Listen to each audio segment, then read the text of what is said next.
All right, it looks like we are live for Tidbits and Scribbles. I gotta write you some theme music I sometime. know, right? Like we need like an intro and an outro, and we need to be all fancy, but I'm not. So I'll get my comb and tissue paper. Well, I'm just you flying by the know, seat of my pants. you don't want to feel badly about it or feel like you're an imposter in any way by not Yeah, having an no, intro. I am no imposter. What you see is what you get. So, but yes, so tonight we're going to talk about imposter syndrome because at one point or another we have all dealt with it. Not all of us. No? Okay.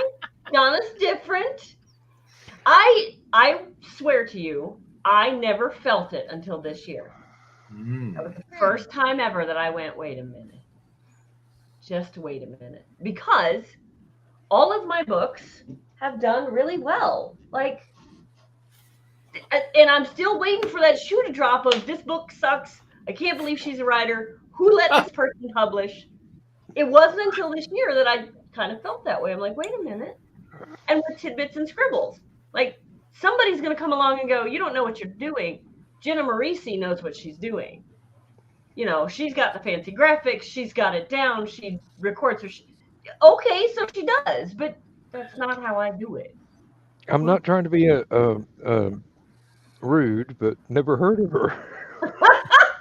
She Good. is a goddess who walks the earth. Brian just likes it because she cuts. Yeah, so's Donna, so's Michaela, Well, so's yeah, I Keisha. agree. I agree with you. I agree with you completely, Dan. But And this is why we love Dan. Yes, it exactly. is. Yes. Not only am I a perfect gentleman, damn it. Um, Well, yeah, damn it. Yeah, I managed to overcome that. I tried. you can take the boy out of Tennessee, but you can't take Tennessee out the boy. Well, I'm Yep. from Illinois, so Yeah, we're what all can you rooting do? here. So one thing that was brought up just recently, I was in contact with a writer who, or a person that I didn't know was a writer, and then all of a sudden he says, "Hey, I've got this manuscript I want you to look at," and I kind of thought he wanted an editor. So I says, "Well, I'll edit a couple pages, send it back to you, and here's tell you what I think about it." And he says, "Okay, great." So I send it back to him, and then I met him at the East Peoria Farmers Market. And he says, "I'm really glad you sent that back to me, that email." He says, "But that wasn't really what I wanted." And he starts to talk, and I really listen to what he's saying, and not in so many words, but the gist of it was, is my story good enough? Mm. Mhm. Okay. I don't have to read your story to tell you it's good enough. If you believe in your story, it's good enough. But that right there is imposter syndrome. So if you know who I'm talking about, you'll know I'm talking about you. It's imposter syndrome. Your story is good enough.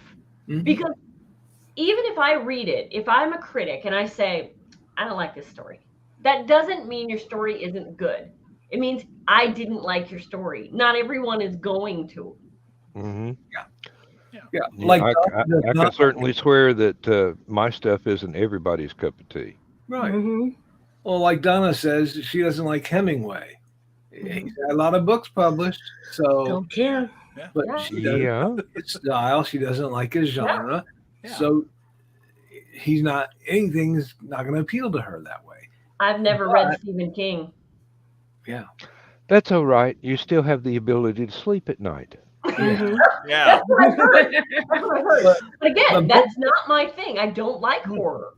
but And both there's of nothing those wrong with gentlemen, that. Right. both of those gentlemen can put the words together in such a way that Right. it makes you want to read them, and so that's what Mm-hmm. you know. But the imposter syndrome says, well, not everybody likes my stuff. Right. What's going on, And it can eat you up inside if you let it.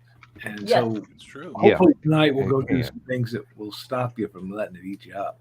Well, Yeah. it can hobble you Mhm. and keep you from turning out more words because you're this thing hits and it's no different than being in a depressed cycle of bipolar.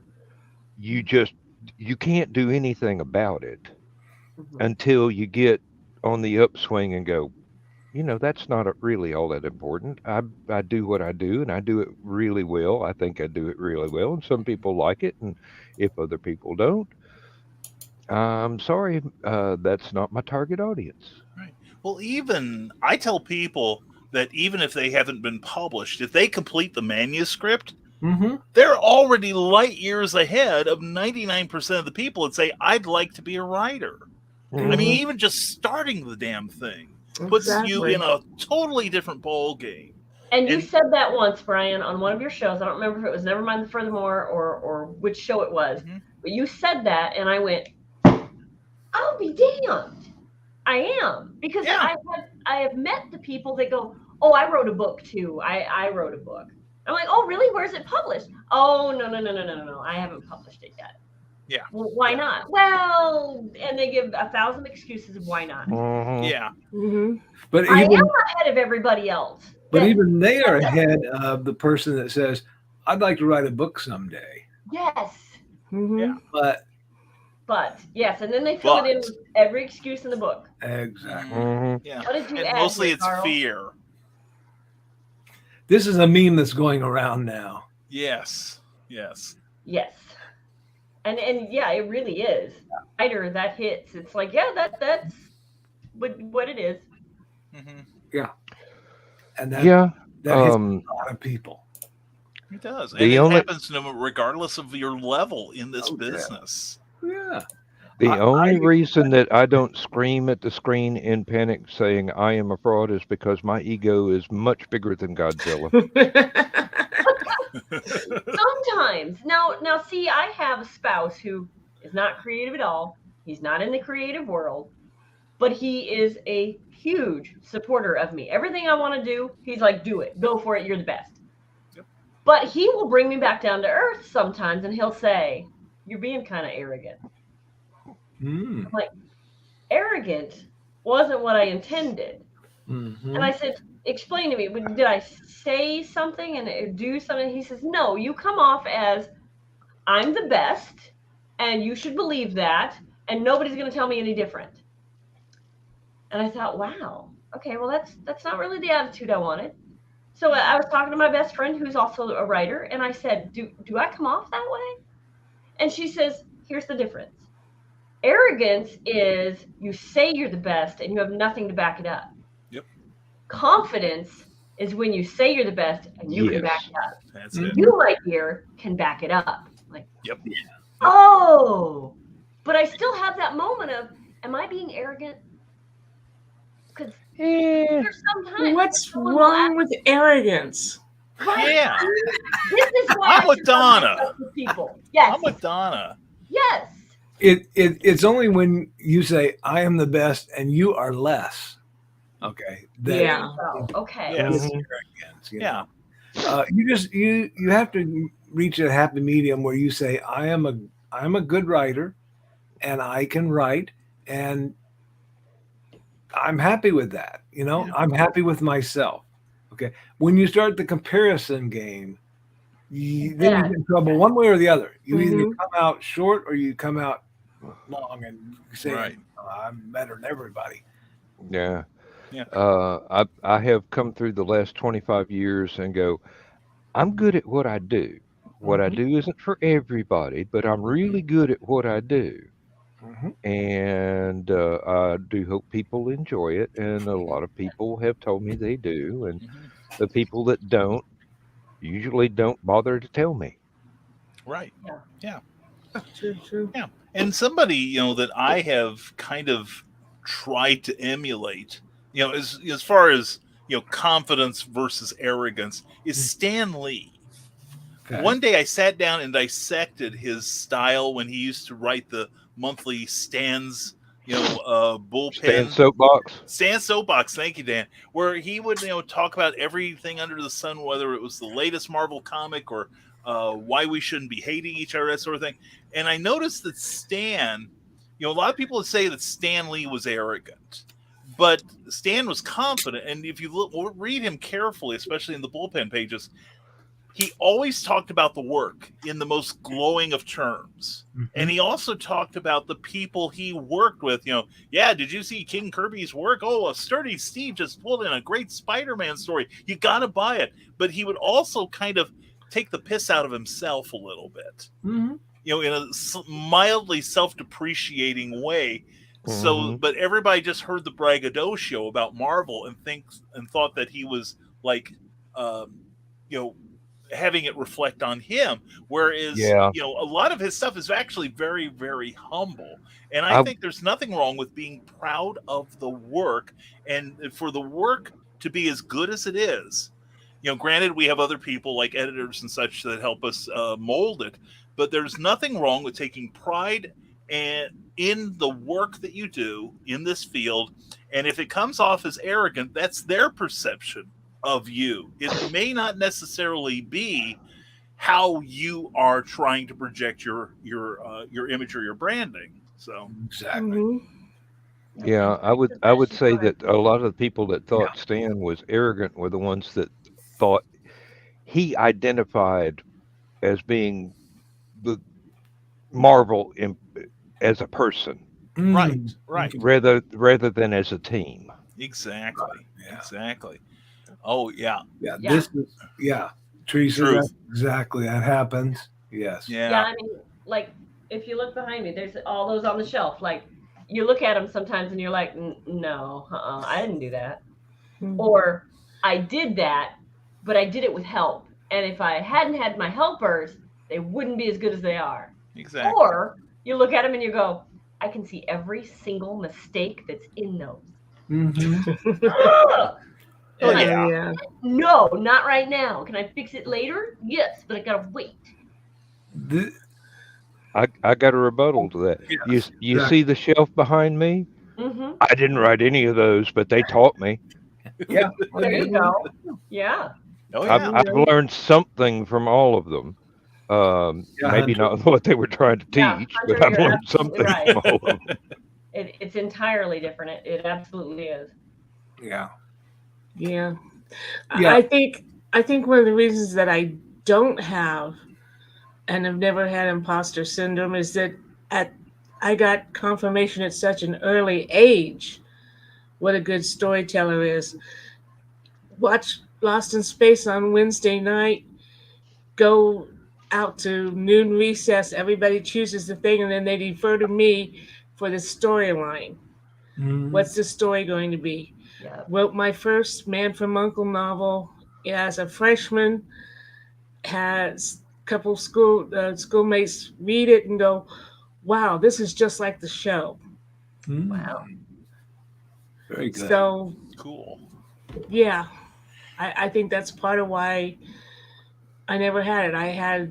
Because I had such accolades so early. And from people who would usually love to tear you down, your schoolmates. Yeah. That does help. I mean, like, I had won a speech writing contest when I was in high school, and against some pretty stiff competition. And I thought, wow, okay, well, if these guys really felt that my piece was the best, then okay, I'm not going to argue. So it helps build your confidence up. Hopefully not your ego too much, but, you have to work through that. Well, face it, there is a certain amount of ego inherent in being able to do what we do. Right. I mean, it doesn't have to be really, really huge, but you do have to have confidence in yourself. Otherwise, you'll find ways not to do it. Yeah, there is a certain amount of egotism built into wanting to even be a writer in the first place. Yeah. Well, and then there's that old thing of like, I'm going to write one book and become a millionaire. Yeah. Well, that's called delusion. Well, that's how I thought it was. Okay. Yeah. No. I've got my own story. When I wrote my first publishable book, Bloodshot: The Coldest Warrior, for the Kindle Worlds project, I had read that statistic, which I recently found is still holding true, that the average independent writer only sells around 100 copies of their book. on the average. Okay. And I thought, well, I wrote a really damn good book here. I'm going to sell 100 copies. Well, I sold 20 and I was crushed. I mean, I absolutely withered. And I'm like telling Cookie, I'm like, honey, I sold 20 copies of Bloodshot. She, oh, that's great. That's awesome. I'm like, what's wrong with you? And then I tell my friends about this, and they're like so proud of me. And I'm like, what is wrong with you people? And finally, someone said, Brian, if you had not published that book, it's 20 more than you would have sold if you had not published it, if you hadn't taken that leap of faith and believed in yourself just long enough to push the button to say publish, you know? Yeah, really. The fact that you go through the work, the fact that you go through having somebody else come in and look at it and make suggestions, do edits, recommend edits, whichever way you work. Right. That's a pretty powerful thing right there. And then you sit back and go, well, yeah, where's the Stephen King money? Yeah. Well, it's going to Stephen King, you know? Well, and they say not to compare yourself to others because you are different. But here's just a little bit that you can compare. Stephen King has been doing it a long ass time. He also has a ton of books out. And so for me, in the paranormal romance field, my comparison would be Christine Feehan. She's got a lot of freaking books out, and she puts out 3 or 4 books a year. Yeah. And she's still going. Yeah. So I got a lot to catch up with before I'm at her level. And someday I will get there. But I've not put in the time that Christine has put in. So when I put in the time, when I put in the effort, I expect to get there. Well, then if something falls through, that's on me. Yeah. Well, yeah, and also, you know, somebody like Stephen King, literally, you know, he spent a lot of time before he was Stephen King, you know, hacking out articles for men's magazines and such. And then one day, everything, his talent, the timing, everything just meshed at the right moment. Same case with like an Ernest Cline for Ready Player One, or J.K. Rowling before she went insane, that sort of thing. But you know, there's a, you know, but you know, they always said that, you know, success is opportunity meeting preparedness. And you know, if we just, you know, we can't stop what we're doing as if we wanted to. Right. Lindsay, And so we have to keep plugging away, and maybe, you know, if nothing else, we get there, you know, slow and steady wins the race, or else, you know, we catch lightning in a bottle and we go to the, you know, top of the mountain with Stephen and JK. Yeah, exactly. Yeah. Lindsay always tells me Stephen King would not be Stephen King if it wasn't for his wife pulling the manuscript for Christine out of the trash can and going, "This is good. I want to see a rewrite." Exactly. Or whatever it was she said. I don't have the faintest idea what she actually said, but she convinced him that it was actually worth sending in. Which, if Stephen King can suffer from imposter syndrome, who am I to deny my little moments of depression from time to time? You know. Well, and like Donna said, I always was like, I don't suffer from imposter syndrome. I do what I do, and you get what you get. Like, I'm not lying to anybody. I'm not putting on a front. I really am a damn good writer. If I'm not, point out where I'm not, and I'll learn. You know, I'm not above learning. Yeah, you don't feel it until you get a success, and you've now had that success. If you can get past, you know, you've had a modicum of success so far, right? Yeah. Right. So, you know, if you can get past it at that point, then hopefully you don't have it again. But some people do. It comes back. Right. Yeah. For me, I've never suffered with depression or anxiety of I'm not good enough, or, you know, I don't know. I've just never. I'm lucky, I guess, because a lot of creatives do suffer from depression and anxiety, and, you know, and it's a real thing. It's a real threat in our community. Yeah, and I was told at a very early age I'm not good enough for fill in the blank. So yeah, I wrestle with that told that my still. whole life. Yeah. Until I met my now husband, I'd never heard you're good enough. Why aren't you good enough?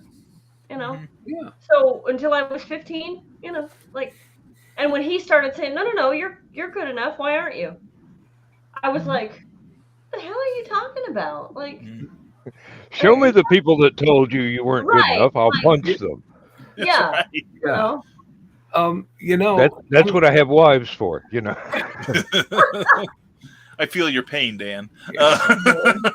One of the reasons why so many creatives, artists, writers seem to suffer from imposter syndrome, anxiety, depression, and don't seem to get over it is that we do our work alone most of the time.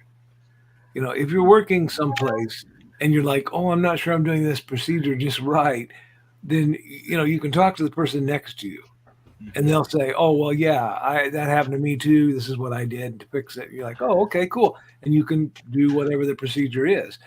With writing, you don't know. With art, sometimes, you don't know until you talk to another professional. Mm-hmm. And here we have it, so we're doing it here now. We're the workplace of the writer, so to speak, in this show. And we can look at each other's work and say, yeah, you're good. Keep going. or here's where you can improve. That's the other thing. Yeah. We're all willing to learn. Like if I hand you my book and you say, well, you could fix this or that, I'm not going to look at it and go, well, he's stupid. I'm not listening to him. There's no way. I know what I'm doing. No, the question is, why do they think that needs to be fixed? Maybe I should look at that again. Right. What did they see that I didn't see? Because I wrote it, and before I wrote it, it's here in my head. So, I see it the way it should be. The trouble with being a writer, going right along with what Carl said, was we can't talk to the person next to us because the person next to us is somebody else living inside our head. Yeah, sometimes. True. And chances are they're just as screwed up as we are. And Hunter, you're absolutely right. I'm having some sound problems over here. I'm going to leave the studio and come back in. Okay. But Hunter, definitely. Oh, definitely, yeah. Don't let it stop you. Seriously. And there's no reason to the only one where the sound is going crazy. Now that you have independent publishing that you can do. Oh heck yeah! There's so many small press publishers out there. Mm-hmm. I'm not the one to say which is better because both work and both work really, really well. Yeah, and the publisher that I had for have for the first book, Secret, they do publishing traditionally, hybrid publishing, and they will sell you services, whether it's editing, book covers, whatever. The only thing they won't sell you is marketing because they don't do that either. Okay. Well, Carl, a lot of the big names in the publishing field no longer do marketing either. Well, that's something else that when you're a brand new writer, you're like, well, I'll get it through a publishing house, so they'll do the marketing for me because I don't have that budget. Keep dreaming. Unless you got the right last name and 90 books out there, they ain't gonna market for you. Oh yeah. And even then, it's little to nothing. That's true. Yeah, and I run into that all the time. Well, I'm not going to publish myself because only losers do that. And how many?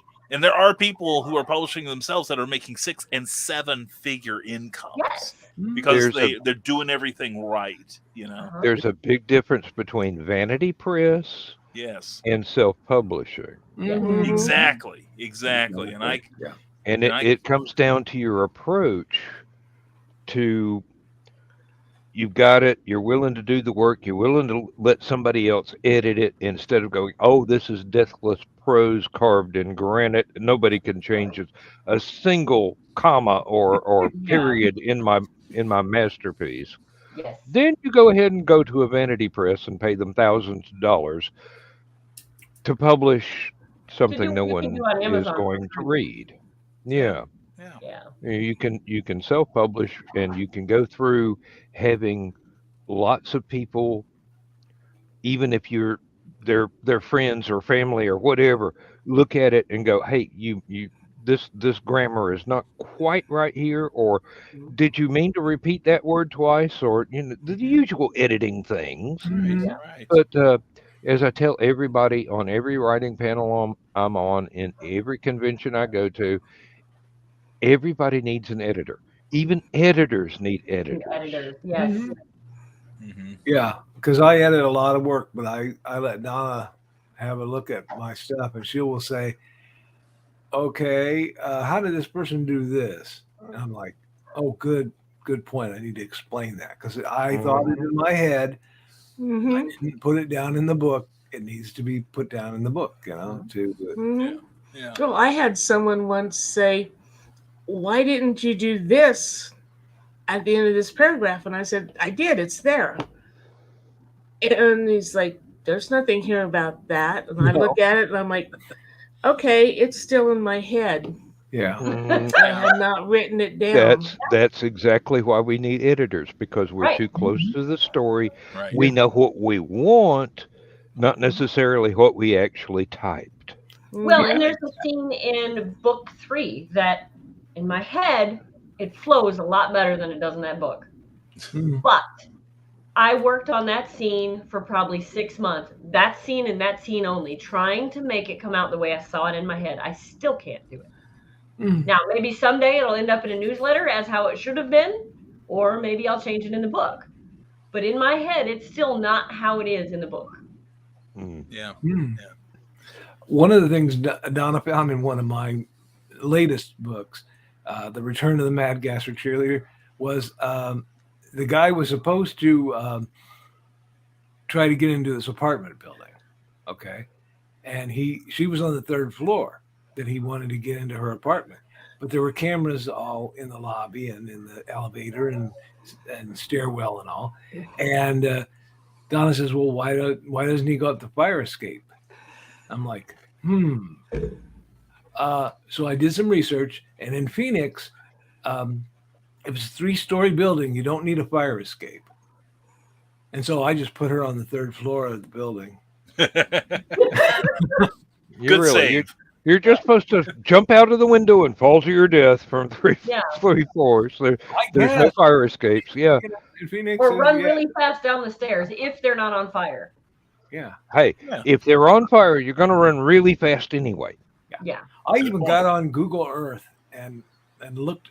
You look down on the apartments, so you can get that little guy. You drop him, so you're driving down the street, and I'm looking at apartments, going, "Yeah, no fire escape." Okay. I'll be damned. Yeah. If it's 4 floors, you're going to have a fire escape. If it's 3, you're on your own, pilgrim. Yeah. Well, you can land on that big balloon thing that the fire people have.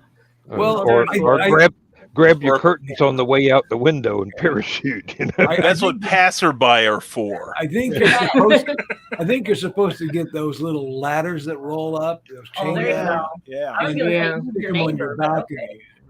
I know people that need those for their pickup trucks. Hey, don't knock on the pickup truck. I saw an ATV that could use one. Yeah. But I've seen people though that at a point like that, they'll look at it and go, maybe I'm not that good. I didn't think of that. And they get the imposter syndrome again because they think, because somebody found fault in my manuscript, I must not be good enough. And no, it's just something that you either forgot to put in or you need to do a little more research to fix that piece. Mm-hmm. It's not the end of the world, folks. And sometimes it's only the changing a word, maybe 3 words in one sentence, and it fixes it. Yeah. Well, and here's the other thing: I know the author that makes a 6-figure income from her books, and she will flat out tell you she hates edits, hates them. She wants to write the story, let it go, let it fly like a bird. She does not want to do edits. So she hands it to one of the best editors that she knows and says, go to town with it. When she gets it back, she doesn't want to look at it. But the editor has looked at everything that was supposed to be in her head, put on the paper, and it wasn't. So if there's something missing, that editor catches it. Whereas this author wants to go, nope, I'm done. You can't. You're not done. Yeah, Well, that's a good relationship And there. yes. Yeah. And Makes your income from her books, and she still has to edit. Like, she still has to go through the stuff we go through. You know. Oh yeah. Well, Like, I she's think not I think the perfect. rule there is you can't publish the first draft. No. Well, you can. You can publish Well, it. you can, but will you're not not going have to be any fans. successful. No, not many return sales. You know, and Yeah. sometimes things get by your editor too. Mhm. Yeah. Little anecdote about my latest vacation. # always be promoting. No, your editor missed it. I'd written this some years ago, and a gentleman in the story pulls out a transistor radio and plays with it. I'm like, oh, I gotta update that. He's playing with his cell phone now. Yep. Yeah, that's true. So I mean, we get the proof back. Now, I look at my stories every month, which drives Carl crazy, until he actually pulls them out of that folder and publishes them. It wasn't until I got the proof back that I realized that a paragraph later, oh, he still has a transistor radio. Oops. That needs to be changed before it can go out. Yeah. Yeah. Yep, unless you're writing to a strict historical period. If you're trying to write something that is modern day, trouble is modern day keeps moving. Yeah. Yeah. And by the time you get it published, it might be out of date. Well, and here's the thing that'll scare you. Romance novels that are set in the 1950s are now being classified as historical. Okay. I know. I'll I'm just like, sit here and calcify if nobody minds. I can Me see too. that. I'm not sure if I agree with it, but I can see it. So we're sitting here with 4 people from the 1950s. Yeah. Well, and any romance that happened before that for our parents. So, yeah. It depends on which of my IDs you look at. 1868. Yeah. Well, I was able to get served at a convention bar with an ID that said that I was born in 1870 or 1857. good Lord. Hey. And the lady at the bar did not even go, "Oh, you look really good for your age," which was the reaction I was hoping for. And no, I had to pull out my real ID and go, "Do you think you should take a look at these again?" Yeah, Hunter, that's it's an internal fight which you must fight, and you're fighting yourself in these cases. Yeah. And sometimes you just have to do the work and send it out and let other people make the judgment, because I call it, I have a analogy to the writing in your bathrobe. Okay. That you sat there in your bathrobe and you wrote that last chapter, but nobody else does. Yeah. No. Okay? And they don't need to know unless you come on a show and say, "Hey, I wrote this in my bathrobe." Okay, well, don't do that. But Oh, now you tell me. Yeah. But my whole thing. As far as everybody knows, I only write wearing a full tuxedo. Yeah, exactly. Yeah. Right. Yes. Sure. But yes, that's part of it. Is You're lucky if I remember the swim trunks. Let me tell you. But that's also part of it. Is part of being a writer is, there's a at least in my opinion, I don't know, a stigma, or not a stigma, but a persona. You're a writer. You don't have to tell them everything. You're telling stories. And for most of us, we're fiction writers. We tell stories for a living. Yeah. Make it so that when people ask about you, it's interesting. Not just, I live with my mom and I'm hoping to move out someday if my books will sell, and like, no, dude, no.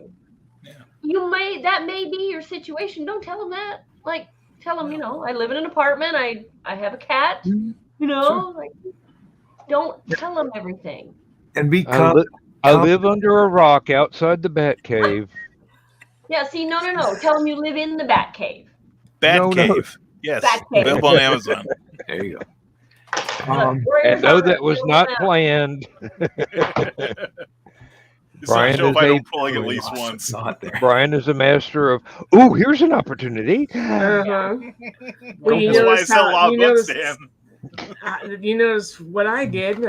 Learned it off of him. No, yeah. I tell people we live in a 3-story gray stucco house. Oh no, it's my castle. Castle. Mm-hmm. Yeah. Mm-hmm.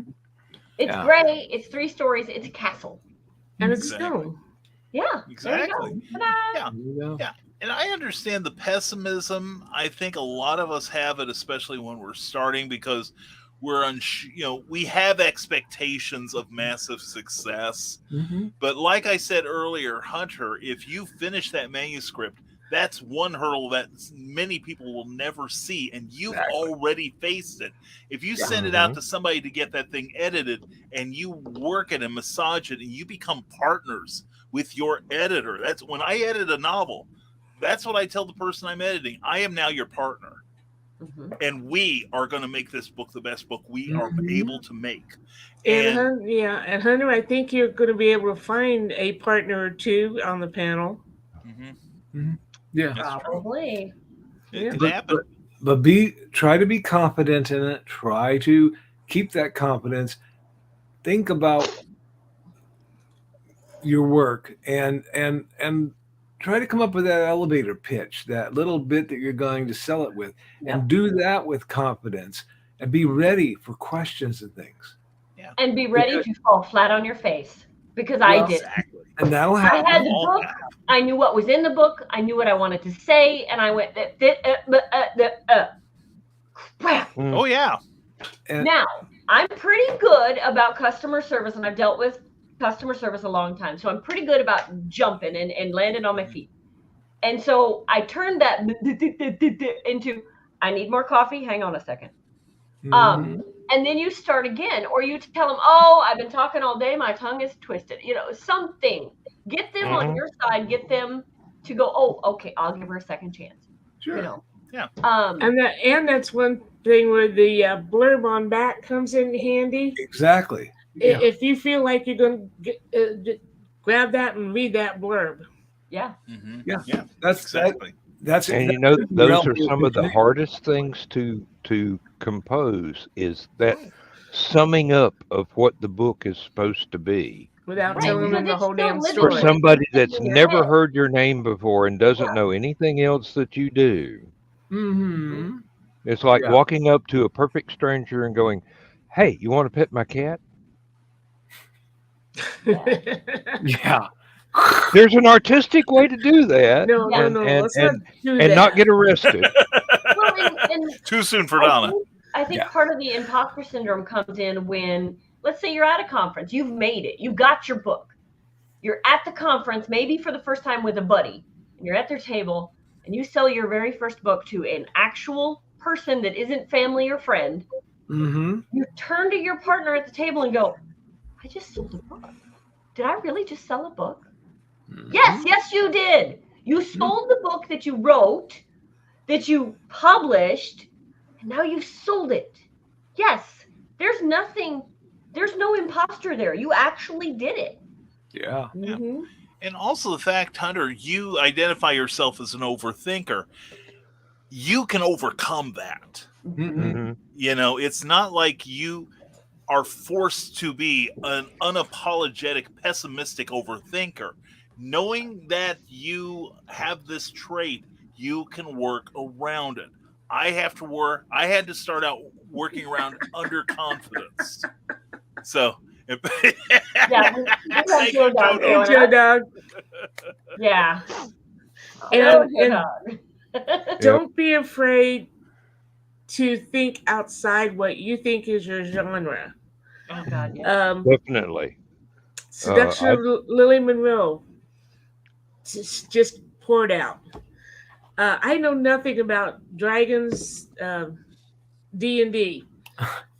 wrote a dragon book. Here we go with more plugs. And Brian's Yeah. getting ready.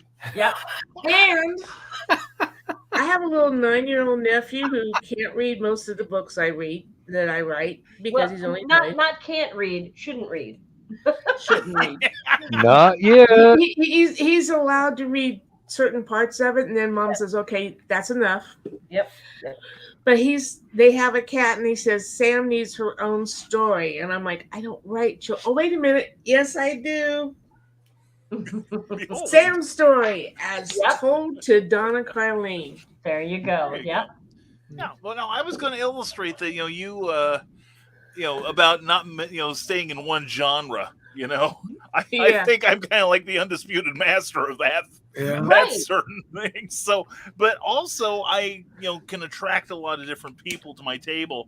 And I do have some super fans who are like, they don't ask, well, do you have a new Volcana or have you read a new horror story? They ask, what's new?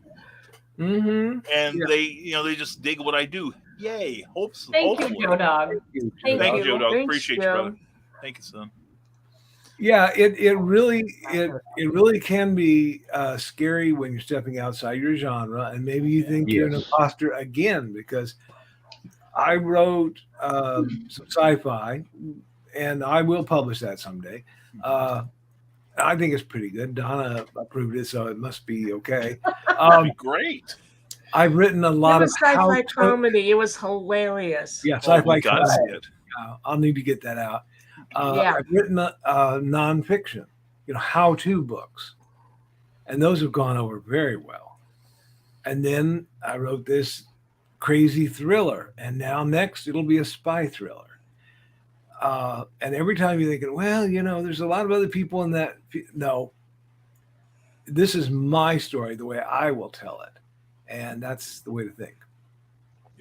Yeah. Oh, great! You're very welcome, Hunter. Yeah. So happy to do it. Well, Hunter, that means a lot. Thank you. Yeah, it really does. Well, in one of my favorite books on writing, which Hunter, I'm going to recommend to you, and I pull this out. Everybody's probably getting sick of it. Becoming a Writer, Staying a Writer by J. Michael Strzenski, who's written comic books, novels, short story. Thank you, Donna. Thank you. And TV series and much, much more.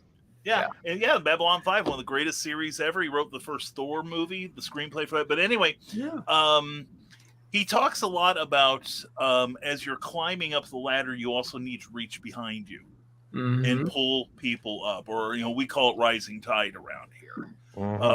And the idea is that as we rise, we help each other grow, and we don't feel. I'm sure I'll speak for myself, but I'm sure you guys might agree with me that the only person we're in competition is with ourselves to improve our craft and to improve our sales.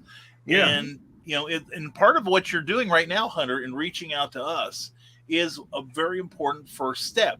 We're part of a tribe here. Yeah. And our tribe, is like, each of us has tendrils that the other people don't, have contact with. But we have a core group that is very supportive. Like if I have a problem, Michaela and I have talked many times, when we've had some sort of problem with our craft, or I've talked with Carl or Donna or other people who aren't here, but it's good to find your tribe, and you've just taken that important first step. And it's also a tribe that's also going to encourage you and nurture you. And hopefully, if you have a question, please bring it to this group. And we will, do what we can to help get you through it. And the best example of that, I can send him somewhere to someone who I think knows the answer. Exactly. The best example of the way that we work together, Keisha's book. Yeah. Oh my God, yes. Holy she had that manuscript sitting there for ages and ages, and I'll never do anything. Everybody pulled together and said, "You're going to get this published." Okay. This year. Yeah. Yep. And it happened. Held her hand, but it happened. And now she's jonesing to get the next one out. So that's all it takes. Some writers, they need that, hold my hand for a minute. In fact, don't think I'm above it because it happened to me. I said to my critique partner, my best friend, who's also a writer, I said, I'm using you an awful lot. And she says, I said, you're more like my crutch than my friend at this point. And she said, well, what's the definition of a crutch? And I thought about it a minute and I thought, well, it's just something you use until you're healed enough that you don't need it. And she goes, so use me until you don't need me. And then maybe I'll need you. Like, that'll never happen, but okay. It can happen. It can happen. Yeah. Oh, wait until you branch out into science fiction. You'll send an email. Yeah. How do I invent aliens? Because I've got such a variety of friends in the creative world, I'll say, because I don't know just writers. I know artists. I know comic book guys. I know promoters. Like, because I've got all these friends, I can go, okay, well, I need this specific thing. Who could I go to? The one night I was trying to upload a book and Linda was like out of town, could not help me. We're in the freaking green room. And I'm, like, I got to get this book uploaded by midnight. Yeah. That was a green room that will live in infamy. But and I missed it. 3 of us?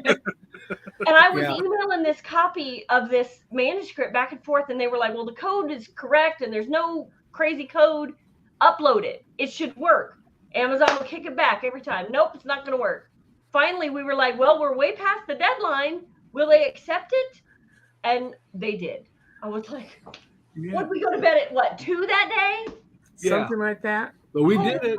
I mean, we did it. You don't know when someone will need either a little technical help or a little advice help, or okay, or a kick in the pants. It doesn't matter. We're here to provide whatever you need. We'll nag you to success. Yes, we will, because we've all been there. We've all been in that spot where it's like, I don't know what I'm doing. And did you see Joe Dogg's advice to him about the worst critic? You're right above that. Yes. Oh yes. Yeah.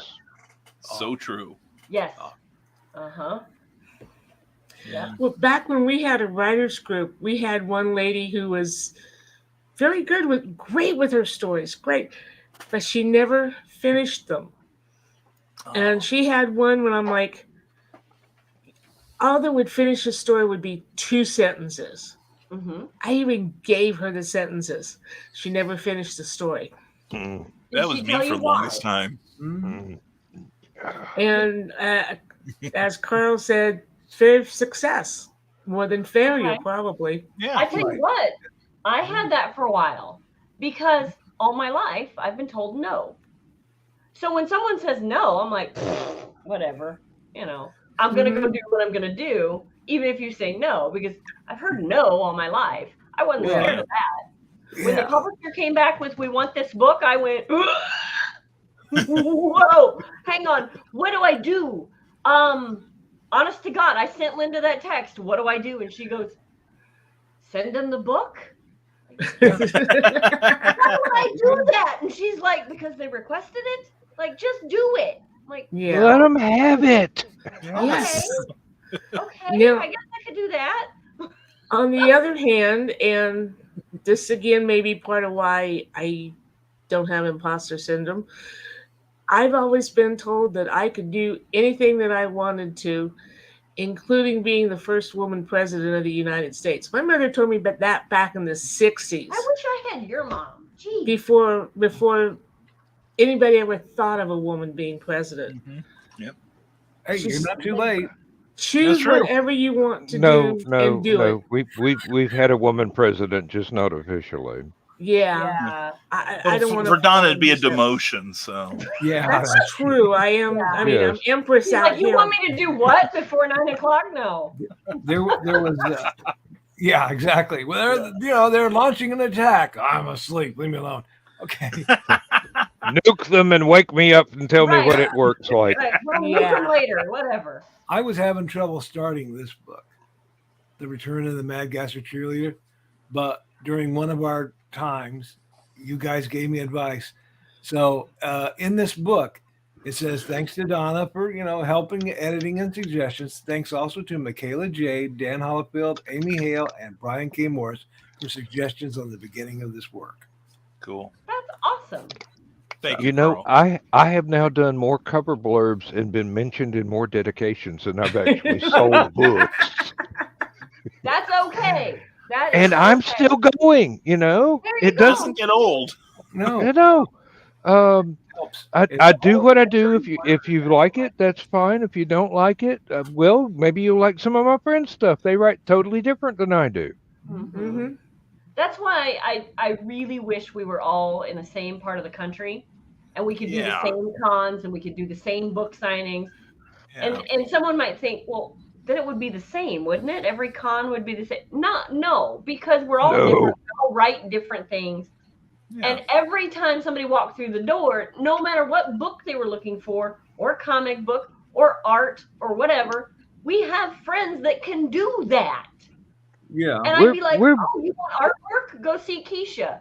You want an inker? You want an editor, whatever. They're right down here. Go see these people right here. Like, it's there. We're basically like a bespoke bookshop. Yes. Yeah. We may not have what you're looking for, but we know somebody we can call that does. Yeah. Well, that's like that great big Chicago thing that Jody McPhee went to. C2E2. Oh, C2E2, yes. Yes. One of the things that I took away from when he reported about that is the first thing he does is he goes around to see who's got what. Mm-hmm. Yeah. So that he can do just exactly what Michaela does. Oh, this isn't your thing. What do you want? Oh, okay. Go over here. Go over there. They'll be able to give you what you want. And then people start talking to you about your stuff. Yeah. And I'm like, oh man. Well, and that works that way. Nice. Even if you can't get to cons, even if you can't afford to go as a vendor, you can get on these groups for, like Linda's in historical Western groups, right? Mm-hmm. Or book hangout group. That's one I'm in. People will ask all the time, hey, what's a good sci-fi novel? Hey, what's a good, shifter romance? Whatever. I will give them whoever I think fits that bill. They don't even have to be members of the group. I'm just like, go check them out. Oh, yeah. Great sci-fi, Dan Hollifield. Oh, yeah. Amen. Right.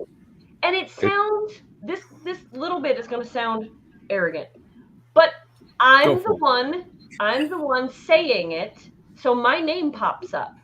Mm-hmm. Like, wait, author Michaela J. Well, what do you write? Mm-hmm.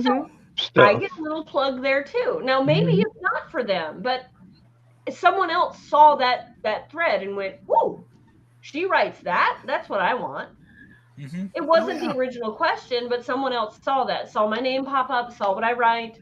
Bam, you're there. You have to be present. Exactly. And if you're invited to an author's fair, know what it's about. We have stopped going to the local author's fair at the library because although there's my type of books, Carl's type of books, our friend Kayla had her first book was out. It was about her marriage to an Arab and what she went through. Okay. The changes and getting out of that marriage and stuff and what she went through. These are not children's books. Right. But what was running around the author's fair? Children. Yeah. Because the library was going, oh, let's have a scavenger hunt. Go get all the author's signature on this card and you'll get a prize. Yeah. They don't care. Right. Yeah, and their parents are not going to look at that card and go, "Oh, who's that author?" Mm-hmm. Right, and if you did have adults stop at your table, you had a bunch of kids pushing them away so they get their card signed instead of being able to talk to people. So that's why it's important, like Donna says, to know what their focus is. Well, and here's my caveat. Good point, Carl. So I do a lot of farmers markets just because I also do plants. Now, I have my books right there with the plants. If a kid walks up to those books and I can tell that this is a kid, 8, 10, 12, sometimes it's hard to tell.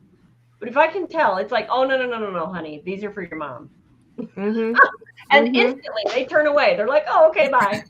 Now, if they're there with their mom and they want a bookmark or one of the notebooks that I have, sure, absolutely. Because all it has is my logo and maybe my website on it. And if the worst they do is look up my website, okay, it's not that racy, And I'm really working on a little red ribbon to go on that red piece of paper that says "Banned in Peoria Heights." Banned in Peoria Heights. Yes, because I know how Peoria works. There's East Peoria, Peoria itself, and Peoria Heights. That's right. There's a hierarchy here, and I think people in Peoria and East Peoria will buy it if they think that snooty people in the Heights have rejected it. Yep. Hey, yeah. Back in the 60s, putting a label on your book saying "Banned in Boston" was the biggest impetus for anybody to buy it. And now it's parental advisory. Yes. Oh, yeah. I like that. I learned that one with Apelian. When we have something that has adult language or situations, I know I put this flag on there and go, adult languages and situations not recommended for minors. I know every 13-year-old that comes to my website is going to read that story. It's too bad I'm not making money off of it because they're right. It's the same with banned books. All these banned books. Yeah. There's a list for those, and people look for that list. Like, big deal. So they know what to do. Banned. Right. Yeah. Oh, I need some of those when we go to Peoria in 2 weeks. I'm just thinking I'm going to get you a shirt or a hat that says parental advisory on it. Well, that's true. That would work. That's true. Also, I don't remember where I heard it about the little lending libraries. Yes. That's around town. I had a couple of books from the first book in my Beth and Hills series that had gotten some water damage. Still readable, still not bad shape, but you don't want to sell them. Right. So I stopped at one here in Danville. And first of all, I checked the books to make sure, okay, it's not children's books. And okay, there's books in there that this book will go with. Don't so I put it in lines, there. Please. And then we came across one in Noblesville. Yeah. Yeah. And so I left the other one there in Noblesville. Oh, heck yeah. Yeah. And we were out doing our about it before, but with the content, I've actually seen those little libraries on the canal boat videos from England. They'll be right there next to the canal. They might be somebody selling eggs and vegetables and whatever. They've got an honesty box. People take what they want. They pay what they can. But they also have these little libraries. People take a book. Maybe somebody will put a book back. And it just keeps paying itself forward. That's the thing. It pays forward. But I also had to check check that out. Was so neat. Yeah. Also had to check it out to make sure there were any books that I needed. Yeah. and Donna put a card in there, I think, that told them where they could find more of your books. Yes. I put my business card. I used packing tape so that it wouldn't come off and put it on the inside of the book. Good deal. Yeah, that's awesome. And like I said, I've looked at a few of them, but everyone I seem to look at has little kid books, and I'm like, nope, not putting my books in there. Not even my books fit in there, and I'm pretty middle of the road for the most part. So mine might be able to make it if somebody's really myopic. Well, and I've thought seriously about, do I take out the adult scenes of my book and then patch it back together? Because I think I could. Take out part of it. Do a YA version. Yeah. That's what Kinsey Michaels, Molly Daniels does. Yeah. She has like an R, hardcore R-rated version. Teacher's Pet is the book, and she's also got a PG-13 version of it, where basically when it comes to the adult stuff, fade to black. Then we take it up next chapter. So, and she does well with both of them. So, in fact, she will get people who will read the PG version and then say, "Hey, listen, do you have that hotter one around? Maybe on the table or something." So she's literally selling the same book twice. Right. God bless her. Now, that's the way I write though. Is the fade to black stuff, and people like Michaela will read it and go, throw it against the wall because it doesn't have the hot stuff in there. It doesn't necessary.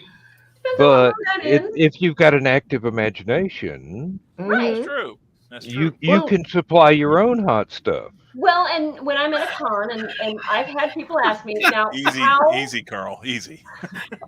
How racy do your books get? Because I said, these are for mommies and daddies, and like the kids will walk away and the mom will be like, so how racy does it get? And I'm like, well, they're not PG-13, but they're not XXX. So I'm just saying. And if you've ever read a romance novel and you thought, man, I wish this would go a little bit darker, a little bit deeper, and had a little bit more detail, those are my books, because that's exactly what I thought. You can read a romance novel and you think, well, that was good, but you could ratchet that up a little bit. Yeah, and you wonder how much of that is the publisher going, oh, no, pull that back in. Pull it back in. No, we can't go. Could be. Then again, you have the publishers that go, hey, crank it up. Yep. Crank it up. We're looking for the borderline erotica. I wouldn't even put borderline in that sentence. No. Whole nother. They're wanting that next 50 Shades of Grey. Yeah. We don't want penthouse letters, but you can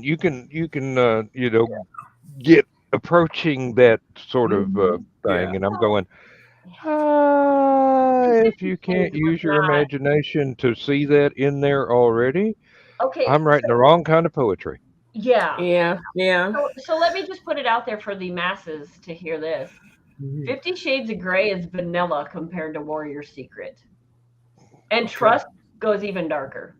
So, if you liked 50 Shades of Grey, you should get my books because they're better, especially in that department. Yeah. Well, and the writing too. Well, I didn't want to say that exactly, but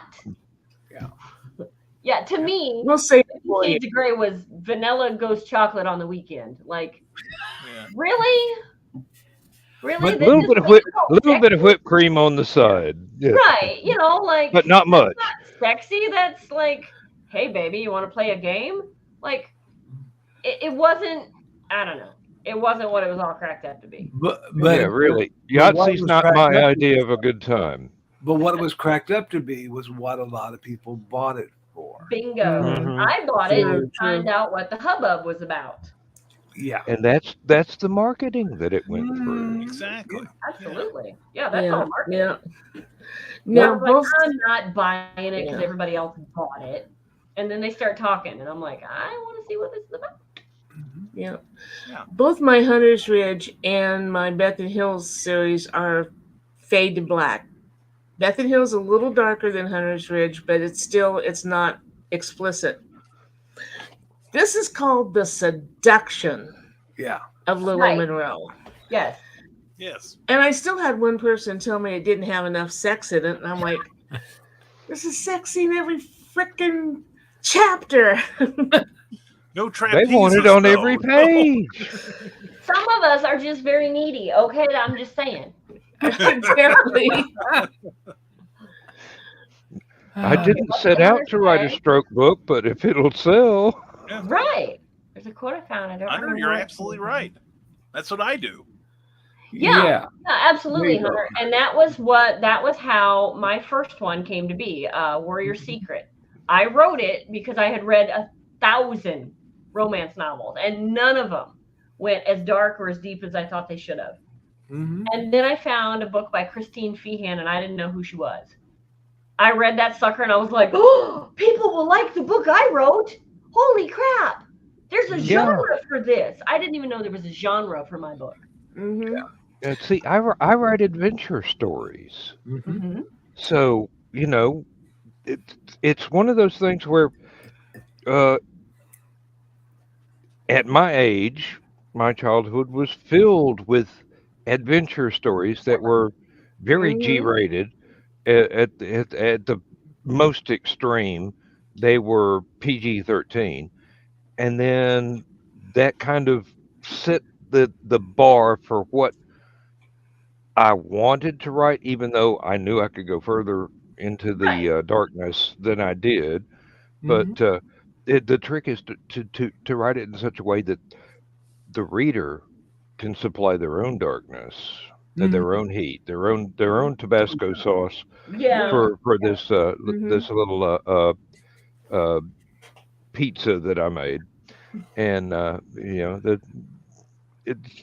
I laugh when I say that, but it's exactly true. You can make it to where their imagination supplies everything that you don't actually write. And I think we Speaking can all of agree Tabasco. too. I mean, those of you who have read it, and the first one too, will be like, yeah, okay, yeah.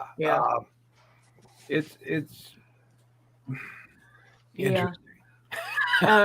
And following along with what you just said, Hunter, I think we'll all agree. Write your story for you first.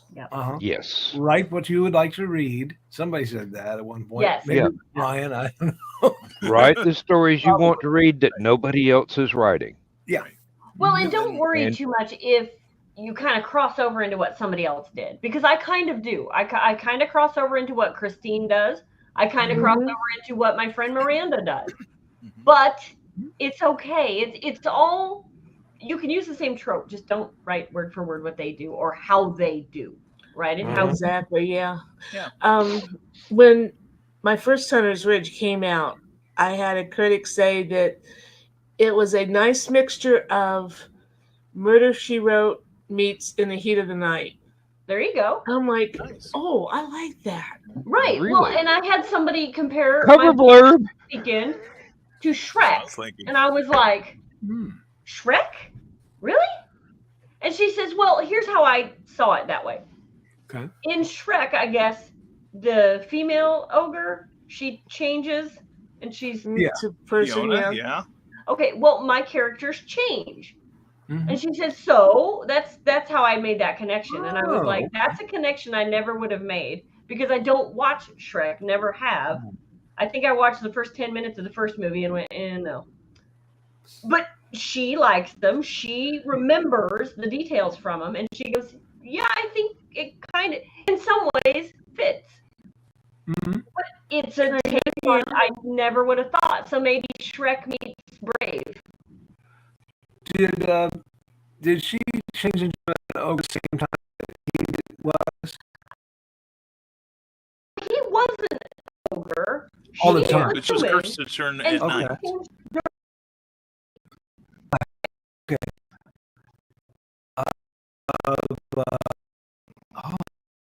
It might even be back in Greek Roman. There were a pair of lovers. One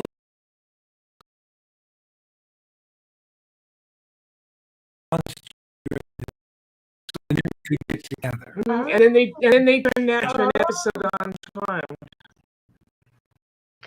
Yeah. Called So you can use the same idea, but it's the way you write it. Yeah. I've heard it said that you give 10 different writers the same plot idea, you'll come up with 14. In a writer group that I was in, she gave us a picture. And remember, Homer has the copyright on all of them. Yeah. Try and enforce it. What are you saying, Michaela? Well, in a writing group that I was in, she gave us a picture and she said, write 3 sentences about this picture. Not one of the 8 people at that table wrote the same sentences. All right. Like, holy crap, it's one picture. Absolutely, yeah. Okay. We all see something different. We all Mhm. see something different. We all Right. have different experiences that we're going to pull up and put into that thing. Yes. Yep. Oh yeah, writing class back in high school, we did what we called it round robin. Start out with a premise, and then after so long, turn it over to the next person. And it started out to be a very nice picnic on a very pretty day. And by the time it got to Teresa and Boardman and I, we turned it into a satanical sacrifice. Seems fair. It was so much fun. Yeah. Yeah. I had a similar experience in a college English class. Yeah. The teacher handed us 10 sentences already composed and said, use these, but turn out a 500-word story. Uh-huh. A lot of people took the original sentences and made something very conventional. I was going to say mundane. Yeah. Yes, yep. I turned it into an H.P. Lovecraft story. There you go. Yeah. And a comedy at the same time. Hey, all right. I like that. Well, and that's some people say you can't be a writer unless you've read the classics. I've never read any of the classics. H.P. Lovecraft, I didn't even know who that was until a couple years ago. It doesn't hurt you. No, But, not a bit. No. And I wouldn't mind reading some of them. I just never have. Right. The Yeah. Scarlet Letter, I've never read that. Gone with the Wind, never read that. Like, It's a great book. and it's not because I don't want to. I've never had the opportunity. The problem is that a lot of those classics will not speak to you in the modern times. Like if you go and you read some of the older stories, you'll go, "Oh, this is going on and on forever. I could have told this story in 50 pages." Yeah. And it will frustrate you a little bit. Okay. So you've read Paradise Lost. Yeah, something. Oh, I was thinking of Hemingway. That's another one. I could have written this story in 10 sentences. I was thinking of The Deerstalker. I think it's Nathaniel. Oh yeah. Oh my God. I figured you were thinking of James Fenimore Cooper, I do believe. Oh, okay, thank you. Yeah. Right. And I know this stuff. Stories. I was just like, "Oh, get to the point, dude." Yep. See, a lot of those guys were paid by the word. I think Be so. like Dickens, yes. Dickens. That's why his stuff was Dickens, always so long. yes. Yeah. That's why it's 7,000 pages because they get paid by the word. And that's why I have this loathing of passive. How can I passive get that verbs. job? Like, I want to be paid by the word. Do you know how many words I write in a day? Yeah. There you go. Look at the Penny Dreadfuls. Barney the Vampire went on for I've got a set years. of Barney the Vampire. Oh, what was it? It finally wound up 7,000 pages or something. Yeah, like I got a 3-volume reprint, and the first 6. It's like 6 months worth in each one, and they're good sized volumes. I've got the slipcase for them also, and it's like the first third really inspired. Second third not too bad, but you can tell they're treading water. Third one is like, hand me a gun. I will end my agony now. So the writer lost the plot at least 4 times while it was being published, but it was being published in a newspaper broadsheet. Right. Oh, okay. That makes it So you only got like a chapter at a time. Yeah. And you got paid by the word, so you kept churning out chapters. So it's like Patreon of these days. Okay. Yeah, kind of. Yeah, pretty much. Well, that sounds like what Patreon is, you know. That's what I was Patreon for. That's how Sherlock Holmes was written. done. Yeah. And I'm sure that you could probably tell a lot of the Sherlock Holmes stories a lot shorter, but in those days people didn't want them shorter. They wanted to look forward to next week to see the next installment. And so, if you cut the story too short, people would be upset. Hey, I thought this was going to go for 8 weeks. It didn't. Right. So, okay. So we are at an hour and 15 minutes just about. So Oh, why don't we go around and say how you battle imposter syndrome? What's a good tip to battle it or to come back at it? What do you got, Brian? Well, I'm going to point to my good friend Carl Witzman here, who I credit every time because he came up with something so profound. In fact, I used it today with somebody whose name you might recognize if I were to say it, but I promise not to, and hopefully she's listening.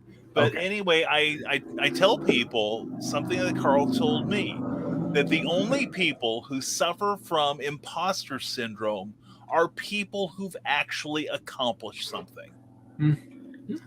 You know, that and that just wiped away most of mine. And so, like, if you get your book done, like I said at the start of the show, you've accomplished something. If you even just sit down and just write that first line, or even just start plotting it out, if you're a plotter, you've done what a lot of people just wish to God they could do. And when you type the end, you've done you narrow the field of your peers, and then when you edit it, it gets even tighter, and then you publish it, and if, Lord help you, you actually happen to sell the copy or two. Every little step of the ladder places you in a different level of atmosphere, and the air gets thinner because there's not a lot of people sharing it with you. So enjoy these little steps. And that's what a lot of this is. It's a lot of little steps that when you put them together, you've got a career. And so you just create fearlessly because, like I tell people, somebody out there wants to read what you're doing. And so you've got to have the confidence and the ability to know how to market so they'll find you. So that's, and nothing beats imposter syndrome like getting money from Amazon. Yes. Somebody asked me one time, what kind of validation do you need? And the guy who was on this podcast with me was going on and on and on, much like I am now, and about how, we have this lofty mission of literature. We must spread our wisdom through the ages, our immortality. And I'm like, oh, bite me. This is getting too thick. and they came to me and they said, well, what's your validation? I said, I got a check from Amazon 2 days ago. That's all the validation I need. Really? As Robert Heinlein said, the finest prose that's ever been written starts with pay to the order of. Exactly. That's right. I like that line. Yes. I do too. But anyway, no, I say that just even if you don't believe in yourself, believe in the work that you're doing. Because as Harlan Ellison said, it's a holy chore and not everyone can do it. And if you can do it well, then you're going to start breathing some of that rare air and you're going to get to like it after a while. 2 hours later, Brian stops. Go, Dan. Okay. Here's how I combat it. I write the kind of stories that I want to read that nobody else on the face of the planet is qualified to write. There you go. And furthermore, nobody else seems to want to write. So I've got this big old picture window that I can put my stuff through and get it out there, and hopefully somebody else will enjoy it. But if they don't, I do. I'm the one I'm writing it for. There you go. And if I like it, maybe other people will too. And if they don't, that doesn't reflect on me whatsoever. I've written a story I want to read over and over again. I've got stuff that I did online that I've never gotten paid for. And I go back and I will start reading it and I will forget that I am the one who wrote it. And I will read it cover to cover and go, oh wow, that was great. What's next? Oh, I've got I gotta write it. Yeah, really. Can't put this one off on somebody else. But I've got well, look at the shelf behind me. That's a photograph of my hallway shelf of just science fiction fantasy novels. I've got something on the order of 17,000 books that I've been collecting since I was 5. And I've read all of them. I've finished reading all of them, but 7, and those were really boring. But I still haven't taken them to Goodwill and go, I can't. I'm never going to be able to finish. No, I have hope that I will finally be able to wade through it and find something redeeming in what I originally thought was a boring story. And I have gone back and revisited some of these things when it was not what I wanted to read at the time, but then I got older and I've had more life experiences and I had more reference in my head as to what people are like and what situations are like and what things can happen and what Right. things should happen. And that's the should happen is where fiction comes in. Yes. Can happen is where reality comes in. Mhm. And if you get to that tightrope that we walk between what can and what should, you get to the point to where you turn out stuff that other people will enjoy, not just you, but primarily I'm the one that I write the stories for. Mhm. And if I'm happy, um, maybe it needs work to adapt it to a wider audience. But if I've got the story that I wanted to read that nobody else wrote, I succeeded. Yep. Yep. True. What do you think, Donna? What's the best advice you got? If you don't think you can do it, go ahead and do it. That's how I felt about my dragon story. I don't know anything about it, but a friend of mine reminded me that it's my world. I can make the rules, and I Yep. know I seriously broke 2 D&D rules in that book, and I'm like, that's what made that book so good. Yeah. And besides, those are D&D rules, not yours. Mm-hmm. Okay, what you got, Carl? Well, I'll continue on a little something that Brian was talking about there. I'm very Zen, and in Zen, you learn that it's not the destination, it's the journey. Mm-hmm. You have to enjoy your journey. When Donna and I go off for some little mini vacation or whatever, we'll go to some particular town. I know a lot of people are speeding down the road as fast as they can. They'll skip a lot of stuff because they want to get to the destination where they're going to have fun or enjoy whatever. Right. We enjoy the entire trip. We'll stop in every little podunk town and say, hey, what's here?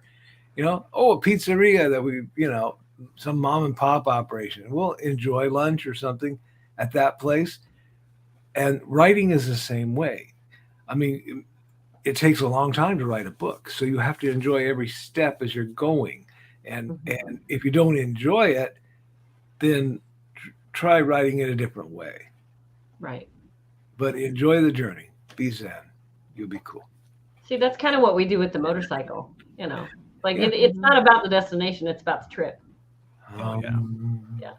Mm-hmm. So for me, I guess it's that whole I don't know, write what you want to read. Mm-hmm. And every time somebody comes at me with, well, you can't because, I just remember Who says? Right. But I've been told I'm not good enough. My writing isn't good enough. So when they do that to me, I pull in and I say, okay, listen, I don't need to listen to anybody else. I pull into myself and I hone my craft. Mm-hmm. Because I'll be damned if I'm going to stay the same writer that they knew. Mm-hmm. And in a year from now, I won't be the same writer that I am today. And if I am, I failed. That is the only ruler that I judge myself by. It's not, am I a better writer than Brian? Am I a better writer than Carl? Am I better than Donna? Am I better than Dan? No, it is, am I better than I was yesterday or last year or whatever? Hello, Keisha. We are just ending the show, kiddo. Mm-hmm. I would like to add one thing. Sure. There is one reward to writing that is better than getting paid.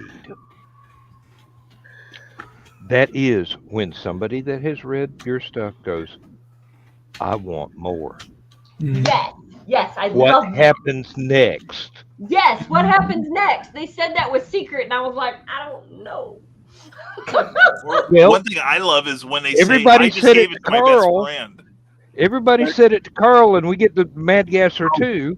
Yeah. You won't get 3. That's it. I was like, You no say more, that dang it. now. It No. depends on how much money we throw at you. Wait until you read it, and then you can see why. No. Besides, he's got his spy story to write now. Despite, yes. Someone should. Yes, I want to read that one too. Good man. Mm-hmm. And Hunter, if you're in Peoria, not this Saturday, but the Saturday after, Yes. come to the Peoria Civic Center. Yes. You'll see Yep, some familiar faces.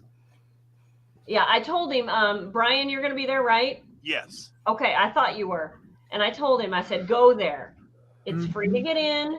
Go. You will meet people from the Rising Tide. You will meet the best people. Go. And we'll be there. And Keisha with the magic book that we made her write will be there. It was already written. We made her polish it. We've made her publish it, yes. And several other friends of ours. A friend of mine from Windy City Pulp and Paper, George Takis, will be there. Oh, cool. And he wrote The Great Chicago Fire Conspiracy that I just finished. It's a very good book. Ooh. Oh, wow. Okay. I'm sorry. I'm going to miss it. Yeah. So, but I will be out of town. So otherwise I'd be there because that's my hometown. We will miss you. I bet. It won't be as much fun without me. Exactly. We're still having dinner at your place, but we're going to break in. Oh, okay, cool. Andy will be here. That's fine. Andy's here. He's the cook. Oh, excellent. Cool. Yeah. There you go. I'm Okay, looking we will forward to say goodbye Helicon for when now. I get to see you in person again. Yeah. Oh, yes. Yep. That's on my agenda. All right. We will end the broadcast for now. And we will catch you guys in a couple weeks. Okay. Bye-bye, everybody.